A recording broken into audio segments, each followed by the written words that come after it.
Glória a Deus. Irmãos, se tiver alguém em pé precisando de lugar, né, os servos, por favor, nos ajudem aí. Ontem à noite, não sei quantos receberam essa mensagem, mas ontem à noite eu fiz questão de mandar uma mensagem nos nossos grupos do WhatsApp, falando sobre a importância da nossa celebração de hoje. E essa celebração hoje, ela é importante não apenas por conta do nosso batismo nas águas, né? Nós vamos ter um batismo nas águas daqui a pouco, nós estamos alegres, felizes, motivados. Eu tenho certeza que o céu também está em festa nessa manhã, né? Porque essa é uma das decisões mais importantes que nós podemos tomar na nossa vida, porque isso revela a nossa fé no Senhor Jesus. Isso revela, né, que nós cremos que o Senhor Jesus, Ele é o nosso único e suficiente Salvador. Então nós estamos alegres, é importante por causa do nosso batismo nas águas. Mas, irmãos, esse é um dos cultos mais importantes do ano. Se não for, talvez o mais importante do ano, por conta daquilo que a Páscoa, ela representa para nós como igreja, para nós cristãos. Há mais de 2000 anos atrás, numa manhã como essa, o Filho de Deus ressuscitou dentre os mortos. Isso é algo que é poderoso, porque a ressurreição significa que o sacrifício foi aceito, significa que não foi encontrado pecado algum no Senhor Jesus. A Bíblia diz lá em Romanos capítulo 6, verso 23, que o salário do pecado é a morte. E porque não foi encontrado pecado nenhum no Senhor Jesus, a morte não pôde detê-lo. Paulo até questiona lá em 1 Coríntios capítulo 15, verso 55, ele diz: onde está, ó morte, a sua vitória? Onde está, ó morte, o seu poder de ferir? Essa é a mensagem completa do evangelho que nós temos que pregar. Essa é a mensagem. Jesus é Deus que se fez gente e veio habitar entre nós, cheio de graça e de verdade. Ele viveu sem pecado, ele derramou o seu sangue, ele morreu numa cruz, mas ele também ressuscitou ao terceiro dia. Sabe, eu acho interessante que tem muitas pessoas por aí que gostam de guardar uma imagem de Jesus em cima de uma cruz. Muitas pessoas gostam, talvez, ali, né, de andar com crucifixos e gostam, né, talvez, de ter imagens ali na sua casa, né, com Jesus, né, crucificado lá em cima daquela cruz. Só que essa história não é a nossa história, irmãos. Essa história não é a nossa história, porque a nossa história, ela não termina numa cruz cheia. A nossa história, ela termina num túmulo vazio. Nós não servimos a um Deus que está morto, pendurado em cima de uma cruz. Nós servimos a um Deus que morreu numa cruz, mas que ressuscitou ao terceiro dia. E essa é a nossa esperança, essa é a nossa expectativa. É por isso que hoje nós podemos estar aqui. O apóstolo Paulo, ele fala, olha, se Jesus ele não tivesse ressuscitado entre os mortos, não haveria esperança para nós. Mas porque ele ressuscitou da morte, ele venceu a morte, e a vitória dele é a nossa vitória. Então há a esperança da vida eterna. Amém? Só que a grande questão agora é: o que nós temos que nos lembrar de um culto de Páscoa como esse? Lá no livro de Êxodo, capítulo 11, do verso 1 até o verso 6, está escrito assim. Êxodo, capítulo 11, do verso 1 até o verso 6 diz: disse o Senhor a Moisés: ainda mais uma praga trarei sobre Faraó e sobre o Egito. Então vos deixará ir daqui. Quando vos deixar, é certo que vos expulsará totalmente. Fala agora aos ouvidos do povo que todo homem peça ao seu vizinho, e toda mulher à sua vizinha, objetos de prata e de ouro. E o Senhor fez que o seu povo encontrasse favor da parte dos egípcios. Também o homem Moisés era muito famoso na terra do Egito, aos olhos dos oficiais de Faraó e aos olhos do povo. Moisés disse: ainda diz o Senhor, cerca da meia-noite passarei pelo meio do Egito, e todo primogênito na terra do Egito morrerá, desde o primogênito de Faraó, que se assenta no seu trono, até o primogênito da serva que está junto a Amó, e todo primogênito dos animais. Haverá grande clamor em toda a terra do Egito, qual nunca houve nem haverá jamais. Eu não sei quantos aqui se lembram da história, mas a Bíblia diz que o povo de Deus, eles permaneceram escravos no Egito por mais de 400 anos. Até que um belo dia o Senhor, ele viu o sofrimento do seu povo, ele ouviu o clamor, a aflição do seu povo, e ele então decidiu enviar Moisés para poder falar com Faraó, para permitir que o povo fosse liberado do Egito, para que o povo fosse livre da escravidão. Só que Faraó ele não tinha interesse algum de permitir isso. Porque você imagina, naquela época, haviam cerca de 1.400.000 escravos. 1.400.000 hebreus, entre jovens, mulheres, crianças, homens, adultos. Como é que você abre mão da sua mão de obra, assim, 1.400.000 escravos que estão ali todos os dias, trabalhando para você, servindo você, trabalhando dentro das casas, plantando, trabalhando na construção. Então, obviamente, Faraó não permitiu que o povo fosse embora, logo de início. Então, o que o Senhor ele fez? Ele começou a enviar pragas para poder convencer Faraó a libertar o povo. E é interessante isso, irmãos, porque, sabe, essas pragas, elas, por um lado, elas serviam para poder quebrar ali o coração de Faraó, elas serviam, para mostrar para Faraó, o poder do Deus, de Israel, mas também servia, como uma espécie de condenação para os deuses egípcios. Porque eu não sei se você se lembra, mas a primeira praga que aconteceu lá no Egito foi a transformação das águas do rio Nilo em sangue. E cada uma dessas pragas serviu então para trazer condenação a um deus dos egípcios. As águas do rio Nilo era considerado um deus para os egípcios. Então você tinha ali, um deus da fertilidade, era um deus chamado Rap, que era o deus do Nilo e o deus da fertilidade. A Bíblia diz também que houve trevas e escuridão sobre o Egito. E um dos deuses que os egípcios adoravam era o deus Ra, que era o deus Sol. Então perceba que cada uma daquelas pragas servia para mostrar o poder de Deus, mas também servia para trazer condenação a um dos deuses que os egípcios eles adoravam. Era o Senhor mostrando para eles, olha, vocês têm adorado esses deuses, vocês têm adorado aí esses deuses que não podem livrar vocês. Esses deuses não podem ajudar vocês nesse momento, não podem livrar vocês das minhas mãos.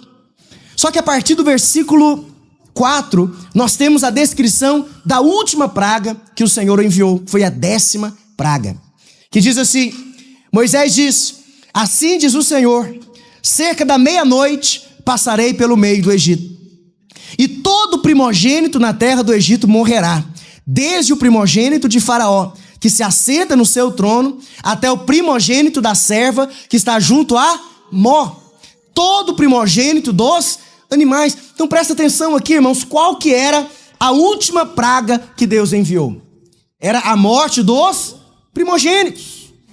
O Senhor, ele iria passar sobre a terra do Egito, a Bíblia diz que o destruidor iria passar e todos os filhos primogênitos, tanto do Egito quanto do povo de Deus, eles iriam morrer. Só que lá em Êxodo, capítulo 3, continua falando assim, Êxodo 12, verso 3. Falai a toda a congregação de Israel, dizendo, aos 10 deste mês, cada um tomará para si um cordeiro, segundo a casa dos pais. Um cordeiro para cada família. Mas se a família for pequena, para um cordeiro, então convidará ele o seu vizinho mais próximo, conforme o número das almas, conforme o que cada um puder comer. Por aí calculareis quantos bastem para o cordeiro. O cordeiro será sem defeito, macho de 1 ano. Podereis tomar um cordeiro ou um cabrito. Verso 12. Porque naquela noite passarei pela terra do Egito, e ferirei na terra do Egito todos os primogênitos, desde os homens até os animais. Executarei juízo sobre todos os deuses do Egito. Eu sou o Senhor. O sangue vos será por sinal nas casas em que estiverdes. Quando eu vir o sangue, diga assim comigo, quando eu vir o sangue, aleluia, passarei por vós, e não haverá entre vós praga destruidora quando eu ferir a terra do Egito. Há um tempo atrás, um irmão, ele me contou uma história a respeito da Páscoa que eu confesso para vocês que eu nunca tinha ouvido antes. E ele chegou brincando comigo e ele falou: pastor, vamos roubar uma galinha? Eu falei: como assim, irmão? Você está doido? Roubar galinha? E ele foi me explicar: não, pastor, é porque lá em Portugal, né, o pessoal tem um costume. Lá em Portugal, o que o pessoal acredita? Né? O que eles falam? Eles falam que como Deus morreu na sexta-feira, Deus ele está morto, ele só vai ressuscitar no domingo. Então entre sexta-feira, depois das 3 horas da tarde até o domingo pela manhã, Deus ele está morto. Então ele não pode ver os nossos pecados. Então o pessoal aproveita para poder cometer pequenos delitos. E é costume deles roubar a galinha. Eu falei: você está brincando comigo? Eu falei: é verdade. Na sua terra tem isso aí também? Eu sei que tem um negócio de mal.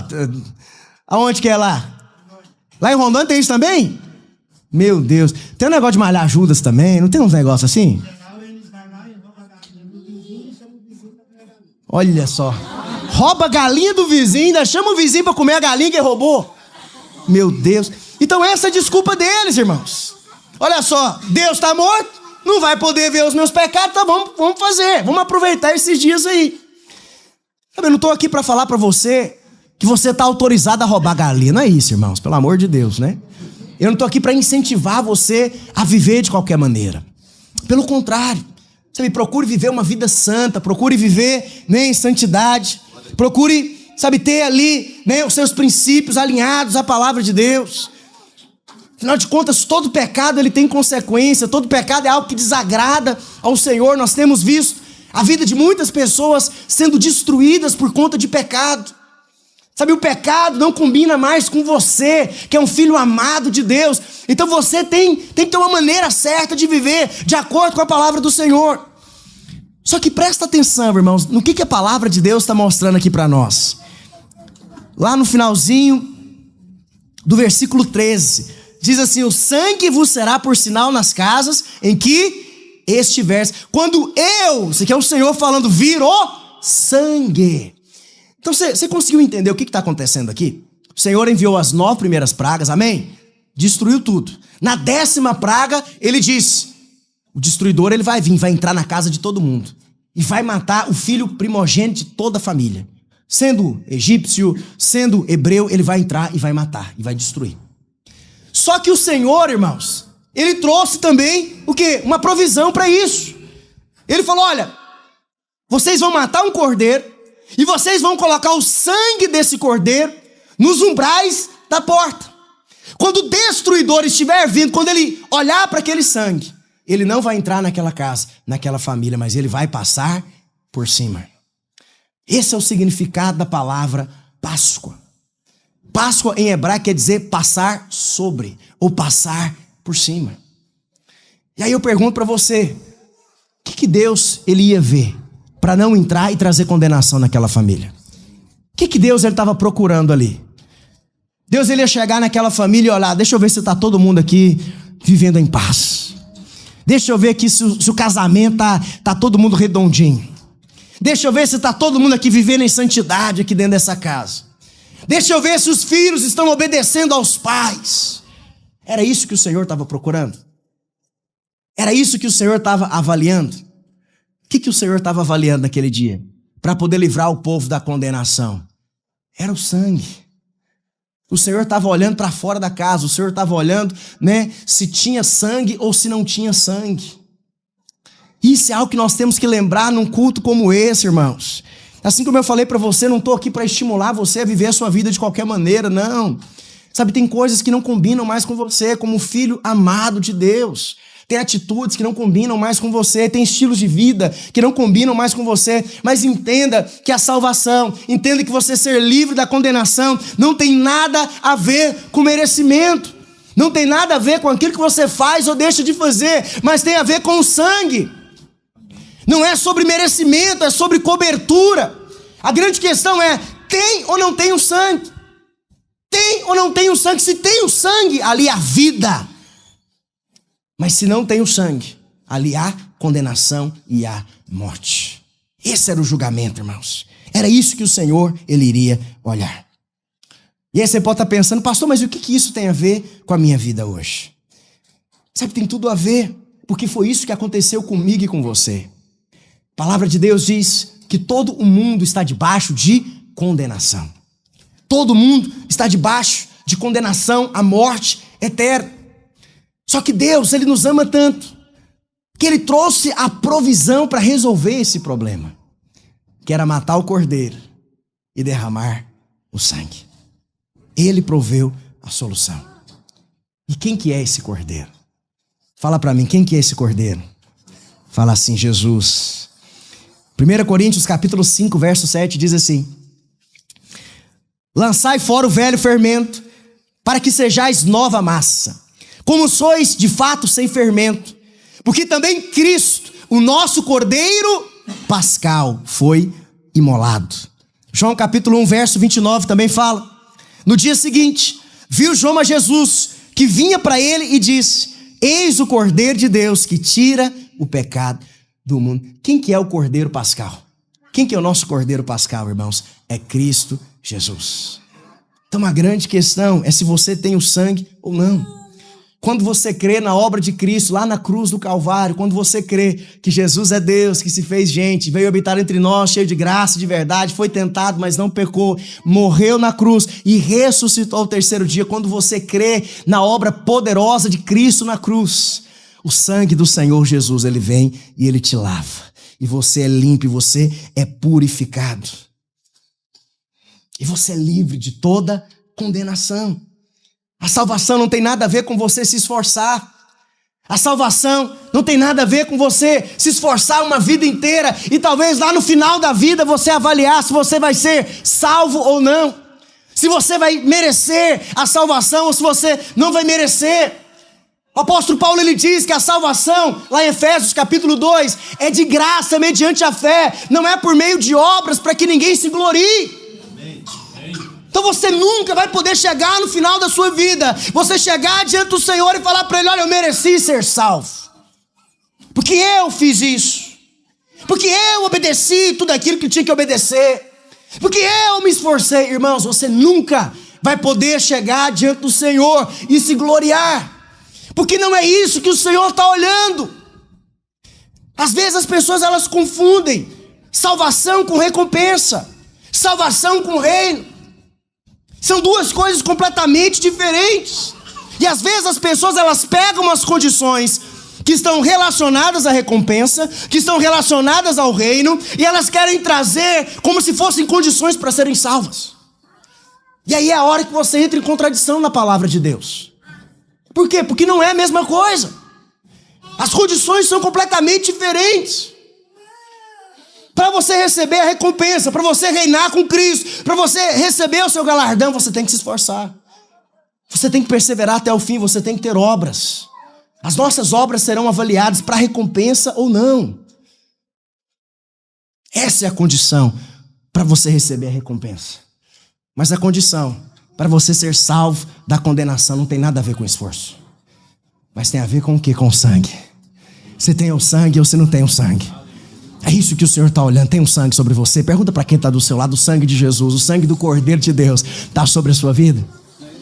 Pergunta para a pessoa que está do outro lado: o sangue de Jesus está sobre você? Agora responde com convicção: está sobre a minha vida. Fala assim: está sobre a minha vida, está sobre a minha casa, está sobre a minha família.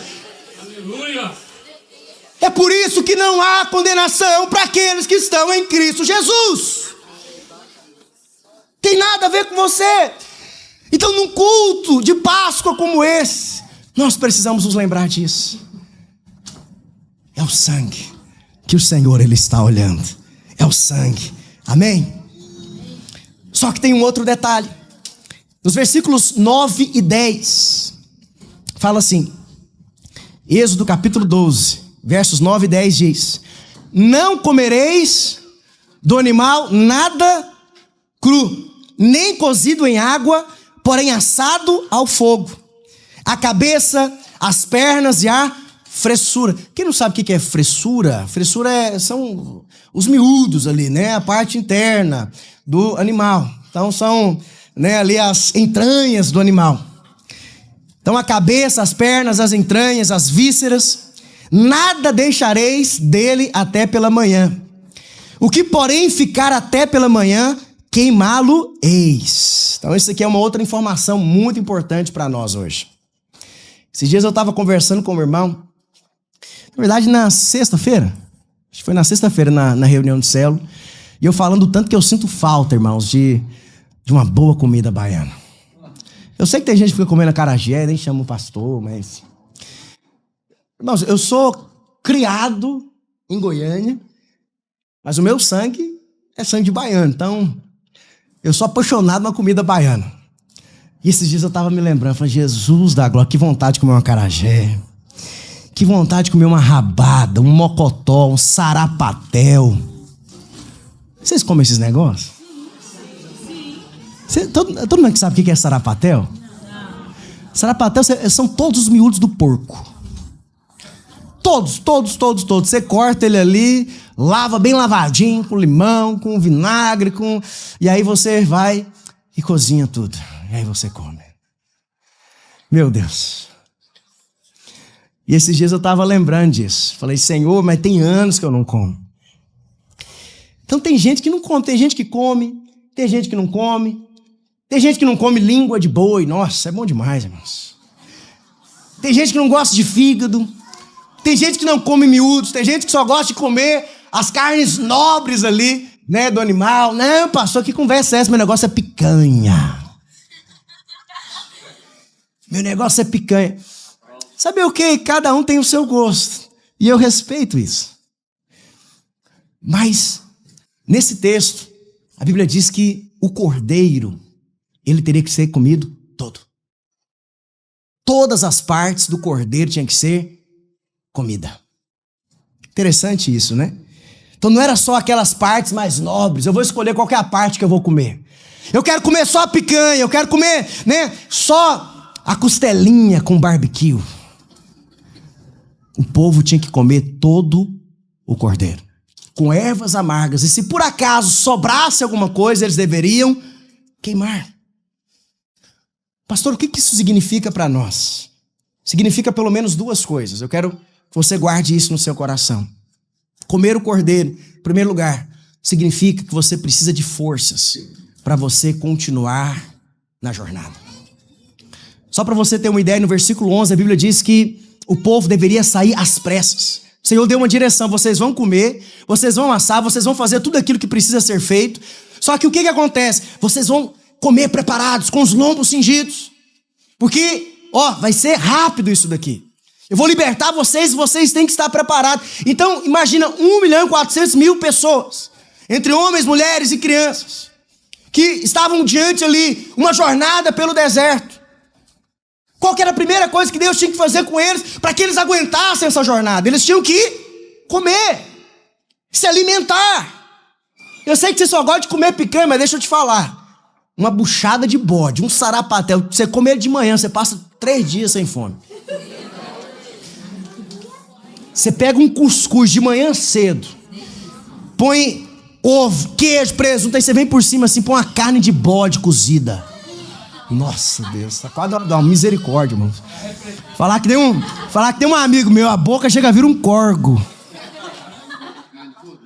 Você come um negócio desse de manhã, vira um tijolo no estômago, você só vai ter fome no outro dia. Então o Senhor, ele falou, olha, vocês vão comer, por quê? Porque vocês precisam se fortalecer para a jornada que vai vir diante de vocês. A jornada é longa, a caminhada vai ser dura em direção à terra prometida, e é por isso que vocês precisam se alimentar. Olha aqui para mim, como é que você é fortalecido para permanecer firme na caminhada que o Senhor Jesus colocou diante de você? Como é que você se fortalece para as batalhas que você enfrenta todos os dias? Para a caminhada, você que é homem, cuidar da sua casa, cuidar dos seus filhos, cuidar da sua esposa. Como é que nós somos fortalecidos? Diga assim comigo, nos alimentando o cordeiro. Nos alimentando o cordeiro. Sabe, nos alimentando, vindo toda semana numa reunião como essa, para comer do cordeiro. Indo toda semana lá na sua reunião de célula, para se alimentar do cordeiro. Se levantando todas as manhãs, abrindo a palavra de Deus, tendo o seu devocional com o Senhor e comendo do cordeiro. Tem muitas pessoas que estão fracas na fé hoje em dia por causa disso, porque não têm comido do cordeiro, não têm se alimentado do cordeiro. Chega lá no meio do deserto, chega no meio do caminho, está fraco e não consegue prosseguir na jornada. O sangue do cordeiro, ele serviu para nos livrar da condenação, para perdoar os nossos pecados. Mas comer o cordeiro é alimento para nos fortalecer, para permanecermos firmes e não cometermos mais aqueles pecados. Entende? Então o sangue nos livra da condenação, mas o comer do cordeiro nos fortalece para não cometermos os mesmos pecados. Nos fortalece para sairmos do mundo, para sairmos do Egito e irmos em direção à terra da promessa. Você precisa comer do cordeiro. Mas não é só comer do cordeiro, você tem que comer o cordeiro todo. Todo, não é só uma parte. Você tem que comer tudo. Pastor, mas o que significa comer todo o cordeiro? Sabe, uma das coisas que mais me deixa indignado, né, com a nossa geração de hoje. E é por isso, irmãos, que nós precisamos ter muito cuidado com aquilo que a gente ouve na internet. Não é só uma questão de você falar, eu tenho um homem de Deus, está ali, está ministrando na internet, irmãos. Você precisa ter cuidado com aquilo que você se alimenta. Porque hoje nós vivemos, infelizmente, um evangelho coach, onde as pessoas, elas selecionam aquilo que elas querem comer. Já viu isso? Elas só querem comer a parte nobre da carne. Elas só querem saber da parte do evangelho que diz que Deus ele veio para nos dar vida e vida em abundância. Elas só querem comer da parte do evangelho que diz que Deus tem milagre para você, que Deus tem prosperidade para você, né? Que Deus ele é bom, que Deus ele é... E tudo isso é verdade, irmãos. Tudo isso é verdade. Deus ele é bom, Deus ele tem coisas maravilhosas para você, Deus ele tem um sobrenatural para sua casa, para sua família. Jesus ele morreu para que nós tivéssemos vida e vida em abundância. Deus ele quer te abençoar. Deus ele tem pensamentos de paz ao nosso respeito. O nosso Deus ele é maravilhoso, não é simplesmente um Deus distante, mas é um Pai de amor que está perto todos os dias e que não nos abandona jamais. Sabe, tudo isso é verdade. Isso é picanha. Essa é a costelinha com molho de barbecue. E as pessoas, elas gostam de comer isso. Só que muitas vezes elas não querem comer o fígado do cordeiro. Muitas vezes elas não querem comer os miúdos do cordeiro. Elas não querem comer a parte do evangelho que diz que se você quiser ser meu discípulo, negue-se a si mesmo, tome a sua cruz e me siga. Elas não querem comer a parte do cordeiro que diz que você tem que perdoar uns aos outros. Elas não querem comer a parte do cordeiro que diz que nós temos um Salvador, mas esse Salvador, ele também é o nosso Senhor, e ele tem que estar no governo da nossa vida. E nós estamos aqui para fazer a vontade dele. Muitas pessoas, elas não querem comer a parte do cordeiro, sabe, que diz que nós devemos amar uns aos outros e servir uns aos outros com os talentos e dons que o Senhor nos deu. Muitos só querem comer a parte boa do cordeiro, mas a parte não tão saborosa assim, de abrir mão muitas vezes de um descanso, sabe, de se sacrificar muitas vezes para ver a obra do Senhor avançando, para ver o nome do Senhor sendo glorificado. Presta atenção aqui, irmãos, o cordeiro tem que ser comido todo. Todo. Tem gente que só quer comer a parte do ser servido. Sempre está pronto para ser servido, mas não quer comer a parte que fala que nós temos que servir. Cordeiro tem que ser comido todo. E eu vou te falar, você só vai ter forças para conseguir passar pelo Egito e chegar em Canaã, a promessa de Deus, se você comer ele todo. Se você comer ele todo. Fala para quem está do seu lado, você precisa comer o cordeiro todo. Fala assim, tem coisas que são mais fáceis de digerir. Tem coisas que são muito boas.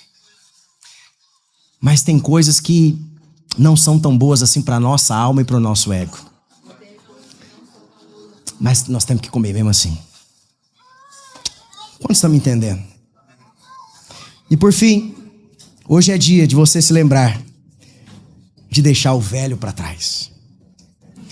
Êxodo capítulo 12, verso 15 fala assim: 7 dias comereis pães asmos.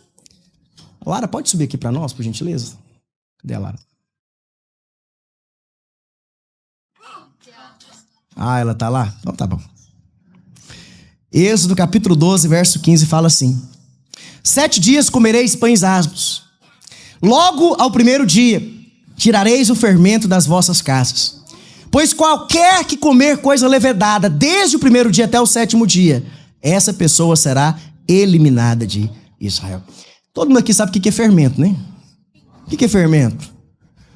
É aquele pozinho branco que você põe na massa de bolo, você põe na massa de pão, para crescer o bolo e crescer o pão, não é verdade? Mas você sabe como que era feito o fermento naquela época? Da palavra de Deus? Então o fermento naquela época era feito o seguinte, irmãos: quando eles estavam preparando um pão, eles tiravam uma parte daquele pão e colocavam de lado. E aquele fermento, aquela parte do pão que foi deixada de lado, era deixada para fermentar. E era usado como fermento para um pão novo que eles iriam fazer. Então o fermento era o quê? Nada mais é do que um pouco do pão velho, que tinha que ser colocado de lado, que tinha que ser separado. E a direção que o Senhor deu para o povo aqui foi uma direção maravilhosa, porque o Senhor disse: olha, vocês vão comer pão, mas vocês vão comer pão sem fermento. Pão sem fermento. Em outras palavras, o Senhor estava mostrando para o seu povo: eu não quero mistura no meio de vocês. Que o Senhor estava falando para o seu povo: eu vou tirar vocês aqui do Egito, mas vocês não vão levar nem o fermento do pão velho do Egito. Vai ser tudo novo. Aquilo que eu vou fazer na vida de vocês, de hoje em diante, é algo tão novo, é algo que é tão maravilhoso, que vocês vão ter que deixar tudo para trás. O velho vai ter que ficar para trás. Não quero saber de mistura, não quero saber de contaminação.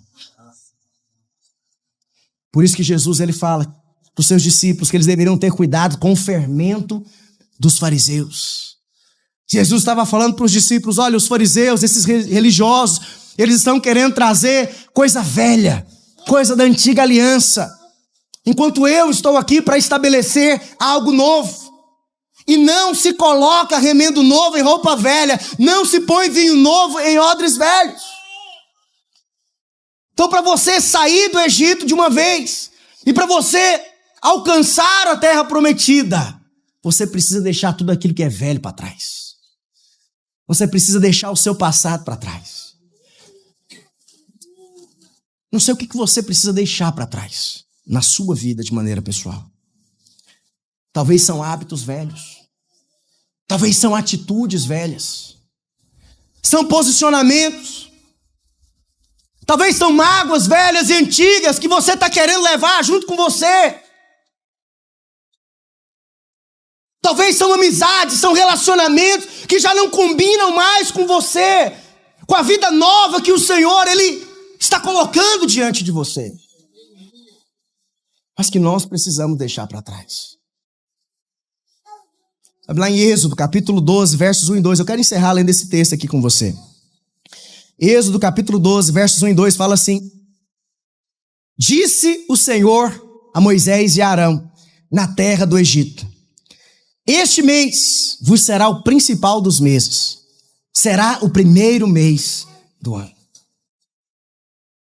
Esse texto que nós acabamos de ler foi, você sabe, foi o momento em que Deus ele estabeleceu a festa da Páscoa. A festa mais importante até hoje para os judeus. Uma das, mais importantes. E algo que é interessante, porque quando isso aconteceu, quando a primeira Páscoa aconteceu, não era no primeiro mês do ano, não era em janeiro, mas era no mês de Abib, que ficava ali entre os meses de março e de abril. Só que o Senhor, ele vem e ele fala: hoje está começando, a partir de agora, está começando um novo ano para vocês, é um novo tempo na vida de vocês. A partir de hoje, o ano vai começar agora. O Senhor, ele mudou o calendário e falou que aquele seria o mês mais importante, o primeiro e mais importante do ano. Porque o Senhor queria mostrar para o seu povo que eles estavam diante de uma nova vida. Uma nova história estava diante deles ali naquele momento. Sabe, então guarda isso no seu coração. Eu sei que muitas vezes a gente pensa na Páscoa e nós nos lembramos de tantas coisas. Nós nos lembramos do coelhinho da Páscoa, a gente se lembra do ovo de Páscoa, que está um absurdo de caro. Você se lembra do chocolate, você se lembra de tantas coisas. Mas Páscoa, você tem que se lembrar dessas 3 coisas. Lembre-se que é o sangue, tem tudo a ver com o sangue do cordeiro. É o sangue. O animal da Páscoa não é um cordeiro, mas não é um coelho, mas é um cordeiro. Lembre-se que o Senhor olha é o sangue. É o sangue sobre a sua vida. É o sangue do cordeiro sobre você. Lembre-se que você tem que comer o cordeiro para se fortalecer. E você tem que comer o cordeiro todo. Todo. Mas lembre-se que o Senhor também Ele te deu uma nova vida. Uma nova vida. E você precisa deixar tudo aquilo que é velho para trás. Deixa tudo aquilo que não tem mais nada a ver com você, não combina mais com você. Gostaria que você se colocasse de pé nessa hora.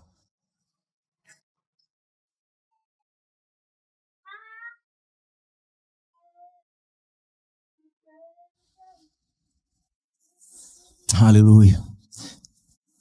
Sabe, irmãos, a Páscoa lá no Velho Testamento, ela não começou com uma notícia boa. Ela começou com uma notícia ruim. Ela começou com uma notícia de que o destruidor iria passar pela terra do Egito e ia matar todos os primogênitos. Ela não começou com uma notícia boa, mas ela terminou com uma notícia boa. Vocês estão debaixo de condenação, mas eu trouxe a solução para isso. O sangue do Cordeiro. Eu estou tirando vocês dessa escravidão e eu estou levando vocês para uma nova terra, para um novo tempo, para uma nova história.